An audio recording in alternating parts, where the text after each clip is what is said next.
Sabi po sa 1 Peter 3:14, do not fear what they fear. Do not be frightened. Gaano karami po sa atin ang maraming mga takot, maraming mga pangamba. Nababawasan ng kaligayahan, nawawalan ng katahimikan, at maging yung mga pagpapala na ibinibigay ng Diyos hindi natin napagtutuunan ng pansin dahil nakatitig tayo sa ating mga kinatatakutan na kadalasan ay bunga lang ng ating imahinasyon. The Lord said, do not fear more than 50 times in the New Testament alone. Isa sa kanyang mga laging bilin, huwag matakot. Gaano po sa ating karami ngayon ang may takot sa puso? Sa kabila ng presensya ng Panginoong Diyos sa ating buhay, sa kabila ng kanyang mga pangako, sa kabila ng mga nagawa na niyang kabutihan at napatunayan na niyang kabutihan, marami pa rin sa atin ay naliligalig, nabubuhay sa takot. But the problem is you lose a lot when you are afraid. Ano po ang mga nawawala pag tayo ay natatakot? At yan po ang nais nating talakayin sa tulong ng Panginoon at sa kanyang pagbibigay ng kaliwanagan. What do you lose when you fear? Thank you, Lord, for your goodness, and thank you for teaching us not to fear. When you look into our hearts, oh God, you know that many of us live in fear. We're afraid of many things, and fear robs us of many things. Teach us, Father. Teach us to understand your teachings, that we should not live in fear. Mangusap po kayo, Panginoon, kayo po maging tunay na tagapagsalita. Lalong-lalo na, Panginoon, sa mga taong kailangang maunawaan ng lalim at lawak ng iyong katuruan, bigyan mo ng bukas na mata, nakikinig na tainga, at nakakaunawang isip. Nang ang salita mo hindi lang pumasok sa isang tenga at lumabas sa kabila. Nang ang salita mo, Panginoon, huwag mabaliwala, but that your word may accomplish the purpose for which you send it, and that is to set us free. Lord, teach us. Be our speaker. Enable us to have peace in spite of the many troubles around us. And Lord, we pray that as you speak, you will accomplish your purpose in our midst. Lead us unto greater godliness, and more importantly, may you lead us to a life of peace. Speak, Father. Use your servant only as your footstool, but be the true speaker. May you answer our questions, strengthen our weaknesses, and enlighten our blurred vision. Teach us, Father. In the name of Jesus, your Son, our Lord, we pray. Amen. What do you lose to fear? Marami pong nawawala sa isang taong takot at sa isang taong nabubuhay sa takot. When afraid, you lose, first of all, time. You lose time. Malaking pag-aaksaya ng oras at panahon ang takot at ang pagiging takot. Time that could otherwise be dedicated to fruitful work and to peaceful rest is misspent. Binibigyan tayo ng panahon ng Diyos para sa lahat ng bagay. Panahon na magtrabaho, panahon na mamunga, panahon na magpahinga. Subalit ang lahat ng yan ay nasisira kung tayo nabubuhay sa takot sapagkat wala tayong ma-accomplish. Oras ng pahinga, hindi ka makapagpahinga. Oras ng tulog, hindi ka makatulog. Oras ng trabaho, hindi ka makapagtrabaho. Sinisira ng masasamang espiritu ang timetable ng Panginoon para sa atin. So you lose time when you worry and when you are afraid. Also, you lose energy. Malakas magpapagod ang takot. Kumisan nga, panaginip pa lang eh. Nasa panaginip nyo, kayo natatakot, may humahabol sa inyo, merong gustong gumawa ng masama. Paggising nyo, pagod na pagod kayo. Na parang totoong nangyari. Because what we imagine in the mind happens in another sphere. It happens in another level of truth. Although it may not always happen in the physical world. Pero meron yan na bunga. At masaklap ang bunga ng pag-aalala at takot. Because it makes you weak. It drains you of your energy. Proverbs 17:22, a crushed spirit dries up the bones. Nakatutuyo ng buto. Yaang malugmok, malungkot, mag-alala, matakot. Napakahirap na gawin. When afraid, you lose peace. Especially peace of mind. And when afraid, the tendency is for you to infect other people to the point that they are also disturbed. When afraid, you lose your cheer, your happiness, your cheerfulness. Nawawala ang sigla, ang saya, ang katahimikan, and you also lose soundness of mind. Nasisira ang proseso ng pag-iisip, nababawasan ang katalinuhan, nalilito at maraming maling nagagawa. What's more, when you're afraid, you lose your dignity. Warriors, fearful people, debase themselves. Pinabababa ang pagkatao noong may katawan, noong may sariling isip, kung siya ay nabubuhay sa takot.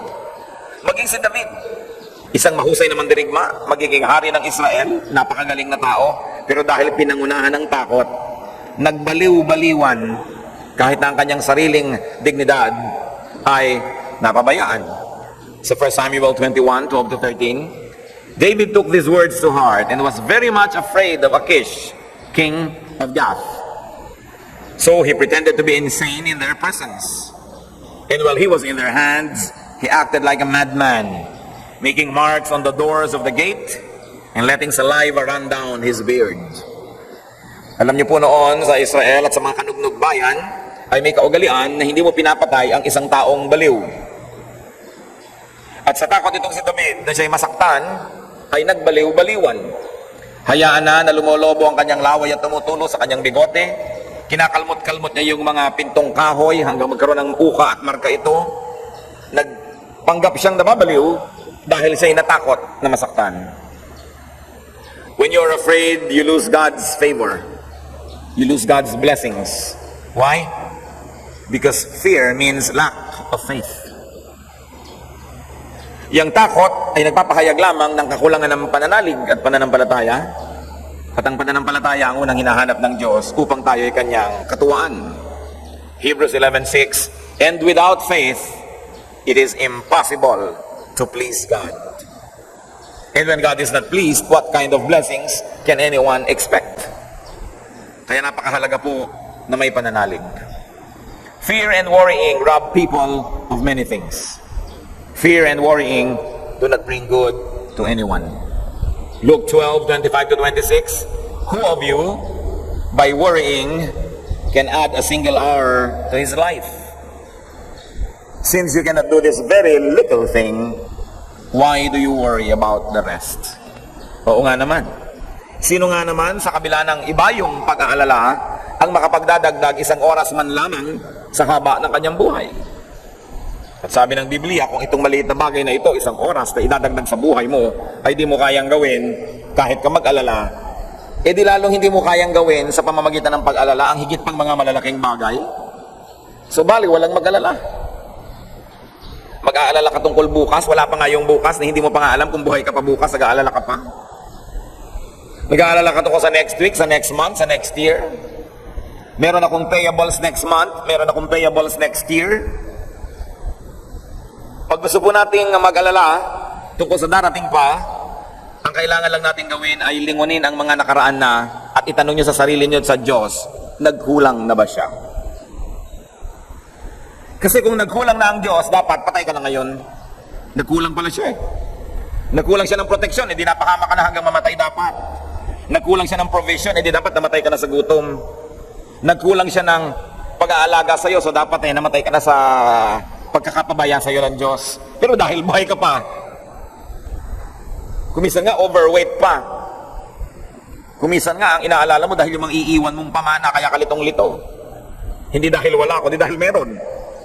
At kung nalilito tayo, nag-iisip tayong walang-wala tayo, mag-isip-isip kayo.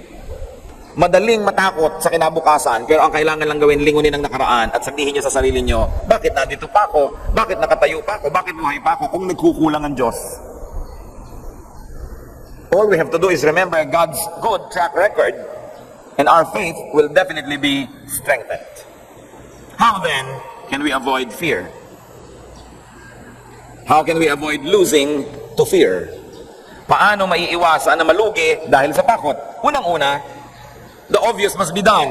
Do not fear. Huwag matakot. Do not worry. Natatandaan ko nung araw when I was in college, ang madalas mong maririnig, makibaka, huwag matakot. Mabuti pa yung mga taong yun at alam nila na hindi dapat matakot. Ang mga anak pa kaya ng Diyos ang dapat matakot. Not to fear is a decision. Ito'y isang pagpapasya. Para matakot, kailangan ka mag-decide na ikay matatakot. Kailangan ka magpasyang ikay magiging matatakotin. Pero para rin huwag matakot, kailangan magpasyang hindi ako matatakot. It is a decision. Because when you have already decided that you would be afraid, then everything else will fall in line and you really will be afraid. John 14:27. Do not let your hearts be troubled and do not be afraid. Utos ito ng Panginoon, the words of the Lord Jesus Christ. Nasa kamay pala natin kasi sabi niya, do not let your hearts be troubled. Do you think the Lord is going to command something that is undoable? Mag-uutos ba siya na isang bagay na hindi pala kayang sundin naman eh? Sabi niya, huwag kayong matakot. Huwag niyong hayaan na maguluhan ang inyong puso. Ibig sabihin, nasa ating kamay, nasa ating desisyon kung papayag tayong matakot o hindi. Joshua 1:9, have I not commanded you? Be strong and courageous. Do not be terrified. Do not be discouraged. For the Lord your God will be with you wherever you go. Wala pa tayong nakitang sinabing, do not die, because it is not in your power if you die or live. Pero yung sinabing, do not be afraid, ibig sabihin, pwede. Iniuutos, pwedeng sundin. So, kung sino man sa atin ang mahilig matakot, change your mindset. Change your mind. Reset your mind. Reconfigure your mind. Recondition your mind. So Romans 12:2, do not conform any longer to the pattern of this world, but be transformed by the renewing of your mind. Sabi, huwag ka na makiayon sa takbo ng sanlibutan, kundi mabago ka sa pamamagitan ng pagbabago ng iyong isip. Sabi sa ating wika, magbagong loob, maghunos dili, magpalit ng paraan ng pag-iisip. Kung ang reaction mo dati sa unknown is fear, dapat mag-develop tayo ng sistema, habit, na ang reaction na natin is trust in the Lord. Kung una mong reaction pag kami babayarin, may gastos ay matakot, magpalit tayo ng habit. Isipin natin, God who is bigger than our payables. God who is bigger than our troubles. God who loves us more than we love ourselves. Why do I say that? Because there are things we do that destroy ourselves. But there is nothing that God does to destroy us. Mas mahal tayo ng Diyos kaysa mahal natin ating sarili. So pwede siyang pagkatiwalaan. Discipline your mind not to dwell on worry, on the fear, on the scary. Disiplina lang yan eh. Habit forming lang yan. So ano pong una nating dapat gagawin para mabago ang ating buhay at huwag tayong mabuhay sa takot? Is one, decide not to fear. And two, important, rest. Magpahinga. Magpahinga. Ang ganda-ganda ng Tagalog sa rest. Magpahinga. Na ang root word ay hinga. Isipin, hinga. Huminga ka. Magpahinga ka. Have time to breathe. To inhale, exhale. Kahit po sa mga tao na nagkakaroon ng mga physical troubles, sasabihin, relax, inhale, exhale. At may nangyayari pagbabago sa iyong utak. Kasi kadalasan, kulang lang ng oxygen ang utak natin, kaya tayo natatakot. Kulang lang ng nutrients ang ating katawan. Kulang ng pahinga. Sabi nga ng isang magandang sinulat ng kung sino, many fears are born of fatigue. Maraming takot, anak lang ng pagod. Magpahinga ka at mawawala yung mga anak niya na takot. Pag kayo po'y maraming kinakatakutan, dalawa lang yan eh. Sobra kayong maraming ginagawa, pagod na pagod kayo, o wala kayong ginagawa. And when the devil finds you doing nothing, he puts you to work. Because an idle mind is the devil's workshop. So a mind that is too busy and too idle will find lots of things to be afraid of.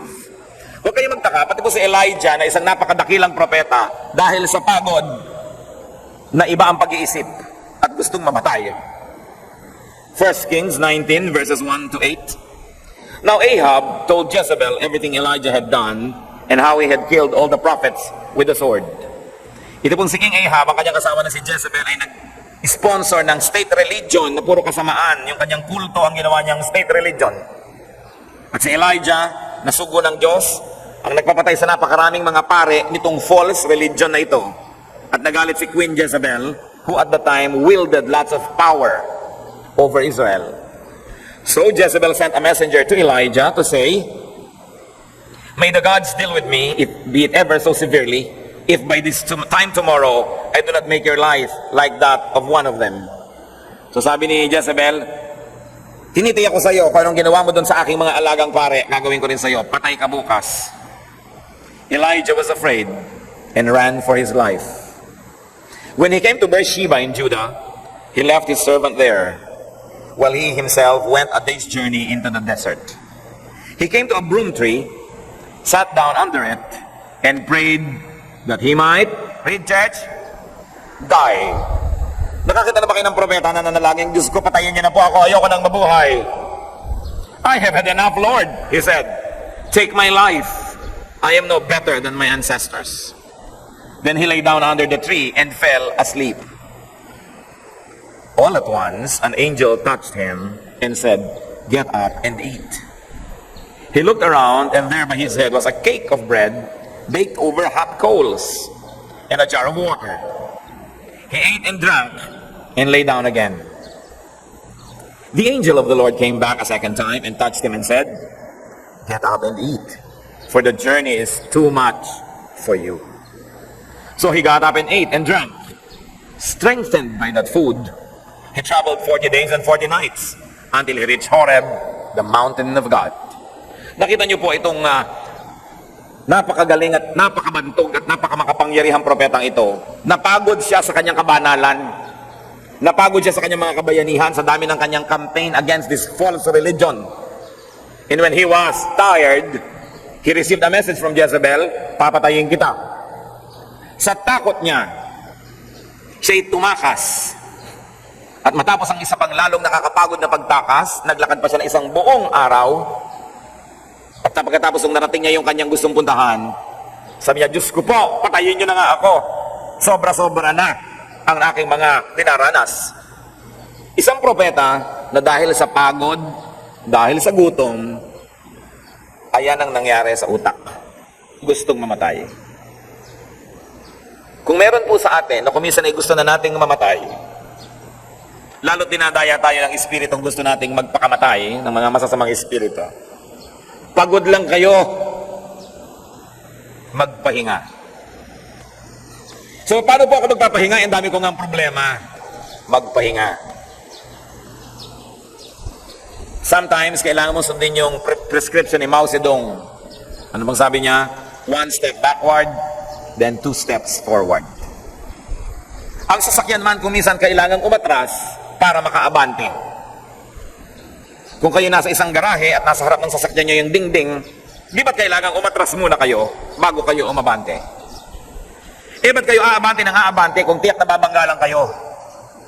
So bakit pipiliting suwigi ng suwigi, sumugod ng sumugod kung di nyo na kaya? Magpahinga. Ang Diyos nga nagpahinga eh. So, pastor, hindi ko po kaya magpahinga, mapapahamak ang buong daigdig. Kahit si Darna, kung minsan nagiging Narda, nagpapahinga din siya.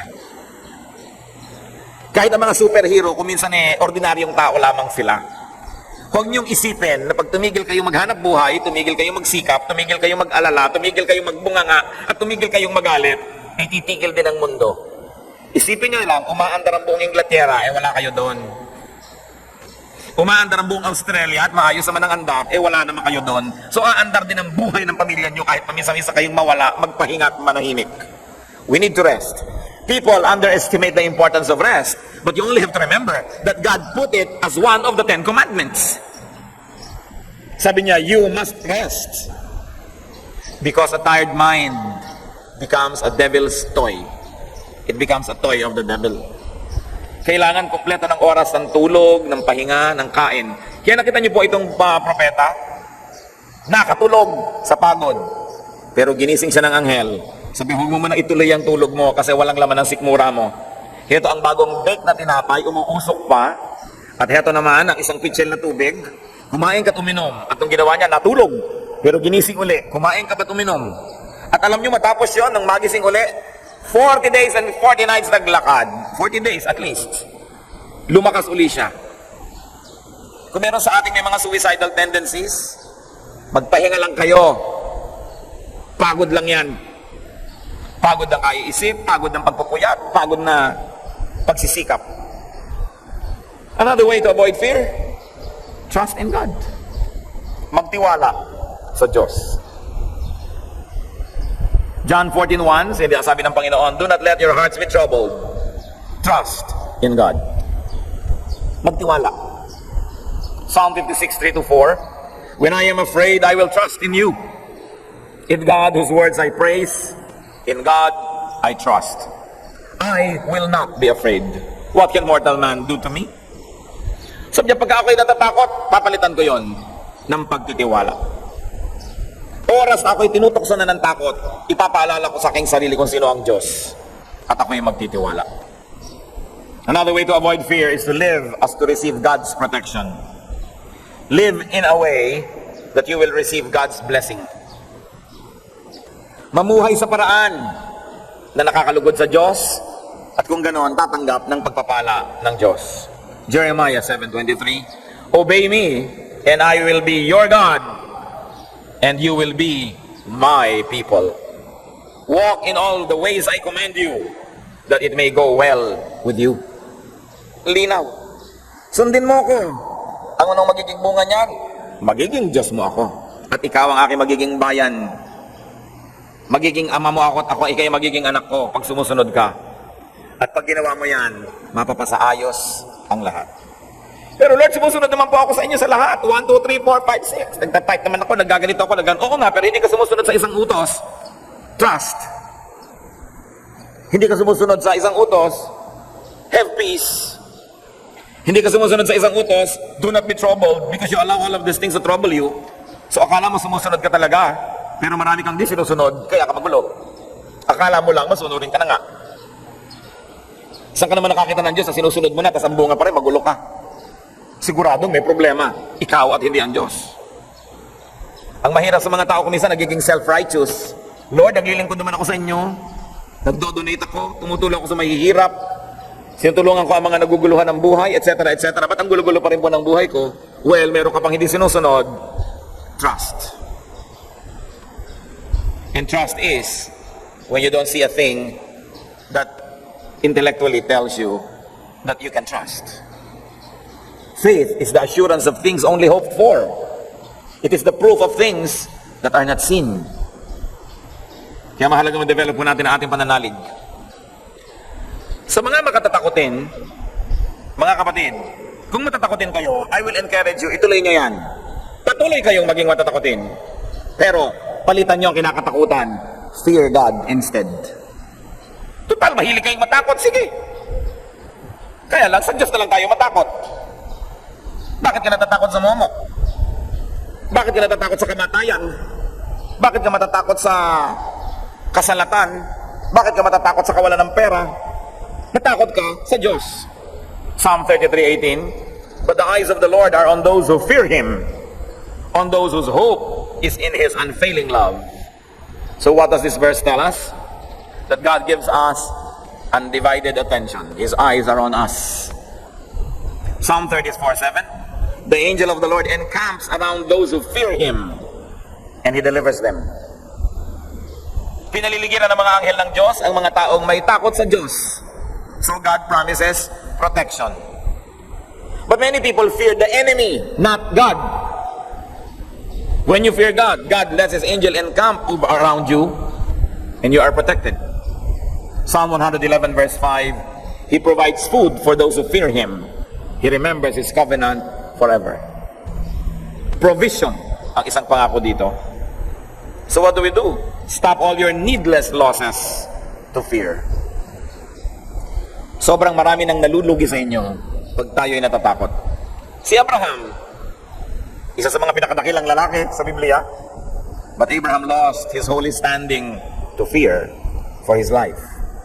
Sa takot na mamatay, nung naglalakbay sila ng napakaganda niyang asawang si Sarah, natakot siyang pag-interesahan ng mga Egyptians ang kanyang asawa at patayin siya para mawala siya sa landas, huwag siya maging sagabal. Sabi niya sa kanyang asawa, hoy Sarah, sabihin mo sa mga Egyptian, kapatid kita ha. Kahit kunin ka nila, pakuha ka na lang, di bali na. Huwag lang ako mapatay. Genesis 12:11-13. As he went about to enter Egypt, he said to his wife Sarai, I know what a beautiful woman you are. When the Egyptians see you, they will say, this is his wife. Then they will kill me, but will let you live. Say you are my sister. so that I will be treated well for your sake, and my life will be spared because of you. Kita niyo po, willing to si Abraham na yung asawa niya ay makuha ng iba, huwag lang siyang mapahamak dahil sa takot nawalan siya ng kanyang dignidad. Si King Saul lost his crown to fear of David. 1 Samuel 18:12, Saul was afraid of David because the Lord was with David but had left Saul. At dahil doon kung ano-anong ginawa nitong si Saul ng mga kabalbalan dahil natatakot kay David. Pati si David, nawala ang kanyang magandang testimony, ang kanyang moral bearings sa takot niya na ma-expose ang kasalanan niya na siya'y sumiping sa asawa ng isa niyang kawal. Nasa giyera ang kanyang mga kawal, pinakuha niya yung asawa. At nung nagbuntis ang babaeng ito, sa takot niya na mabisto, binigyan niya bigla ng bakasyon yung kawal, hoping na uuwi sa kanyang asawa, para pag yung asawa ay nag-text, alam mo, buntis ako, sabi niya, ay, kasi umuwi naman ako eh. Pero ang lalaking ito, sa galing ng kanyang pagkatao, kahit pinauwi ng hari, hindi umuwi sa kanyang bahay. Nandun lang sa palasyo. Kaya natapos na yung bakasyon, hindi pa siya nakapunta sa kanyang asawa, paano ngayon maipapaliwanag na nagdalang tao ang asawa? Ay ginalaw ng hari. At sa takot ni David na mapahiya siya, mapahamak dahil dito, ipinapatay niya ang kanyang kawal. 2 Samuel 11:14-15. David wrote a letter to Joab and sent it with Uriah. Si Uriah yung kawal na yon. In it he wrote, "Put Uriah in the front line where the fighting is fiercest. Then withdraw from him, so he will be struck down and die." Nakita niyo itong mga magigiting na mga tao na to sa Biblia ang nagagawa nilang mga kamalian dahil sa takot. Tayo pa, pag nagpadala tayo sa takot, anong magagawa natin? Kaya may mga kabataan na hindi nila aalagaan ng puri nila at pagkatapos pag nagkaroon ng premarital pregnancy, sa takot sa magulang, magpapa-abort. Meron mga batang hindi mag-enroll, pasok ng pasok, hingi ng baon. Pagkatapos pag mabibisto na sa takot sa magulang, anong gagawin? Meron po akong isang kilala, bagong-bago pa lang na pangyayari, nagpakamatay. 22 anyos, graduating student, pinag-enroll, sinamahan ng ate. Mabibistong hindi pala siya naka-enroll last SEM. Humiram ng baril sa kaibigan at nung papunta na sa school, pumasok sa banyo ng gasolinahan, isinubo ang baril at pinaputok.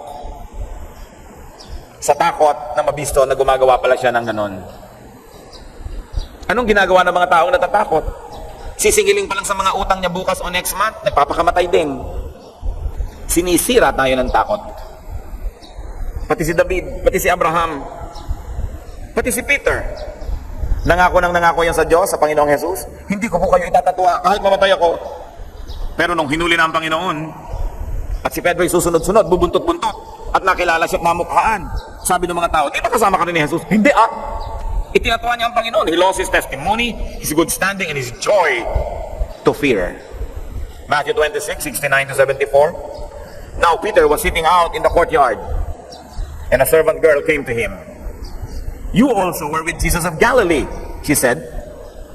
But he denied it before them all. "I don't know what you're talking about," he said.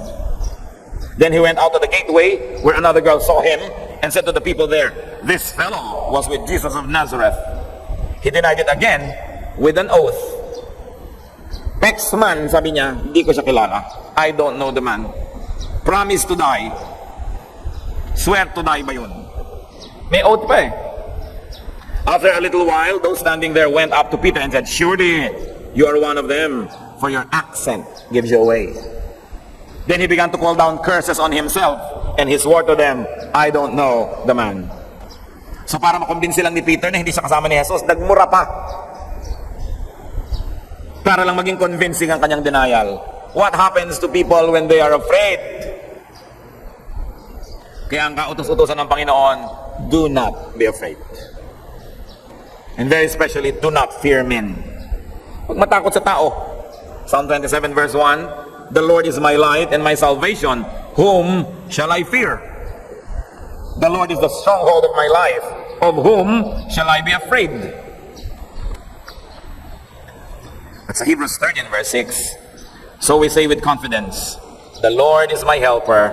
I will not be afraid." And do not fear even evil spirits. Psalm 23 verse 4, "Even though I walk through the valley of the shadow of death, I will fear no evil. For you are with me. Your rod and your staff, they comfort me. Safety is not the absence of danger. It is the presence of God. So peace is not the absence of problems. It is the presence of God. And because God is present, because God promises, I will never leave you, I will never forsake you, we may not fear.